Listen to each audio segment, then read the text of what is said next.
Hollow Creek was the kind of town people forgot existed: a single main street, a diner that still had a working jukebox, and a gas station that hadn't updated its prices in years. Most folks here knew each other by name and by secrets, but lately, something had changed. It started small: lights flickering, power outages at odd hours, strange sounds at night.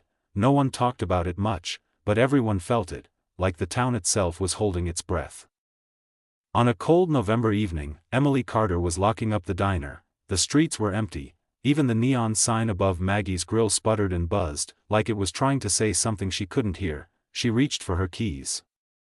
And that's when she saw it: a light, not the yellow glow of a porch lamp, not the harsh white of a car headlight, but a pale, bluish light, flickering in the distance near the old sawmill. No one went there anymore. The mill had been abandoned for over 30 years, after a fire that killed 3 workers. The town said it was cursed. Emily told herself it was probably nothing, but her feet moved before her mind could stop them, down the empty street, past the gas station, toward the woods that wrapped around Hollow Creek like a dark blanket. The closer she got, the stranger the air felt, thick, like breathing through wet cloth. The hum of the town behind her faded, replaced by an almost electric buzz. When she reached the edge of the sawmill clearing, the light stopped, just gone. She stood there, staring at the burned-out husk of the building, the skeletal frame silhouetted against the night sky, and then, footsteps, not hers. They were slow, deliberate. Circling. "Hello?" She called out. No answer, only the sound of something moving just out of sight. Emily turned to leave, and froze, in the window of the second floor. The blue light was back, flickering, pulsing, almost breathing. She backed away, her hands shaking, and ran until the diner lights came back into view.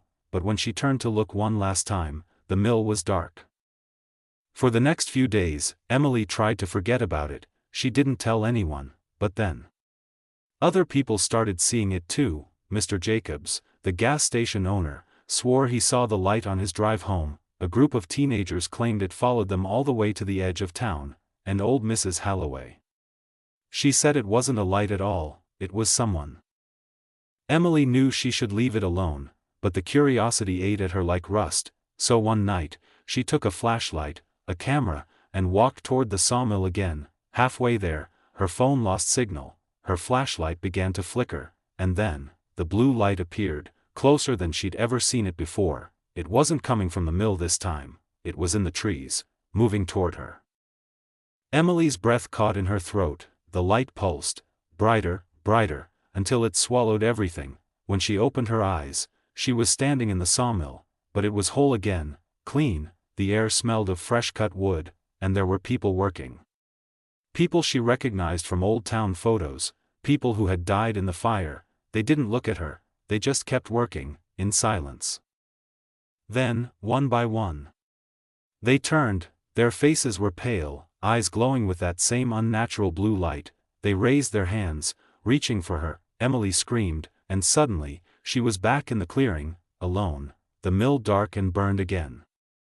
She ran until her lungs burned. She didn't stop until she was inside her apartment, the door locked behind her. That night, she couldn't sleep. Every time she closed her eyes, she saw them, those glowing eyes, that reaching hand. By morning, Emily had made up her mind. She was leaving Hollow Creek, but when she went to start her car, the battery was dead, and in the reflection of her rearview mirror, she saw it, the blue light, right behind her. Emily Carter was never seen again, and the people of Hollow Creek, they still don't talk about the light, not because they don't believe in it, but because they know it's listening.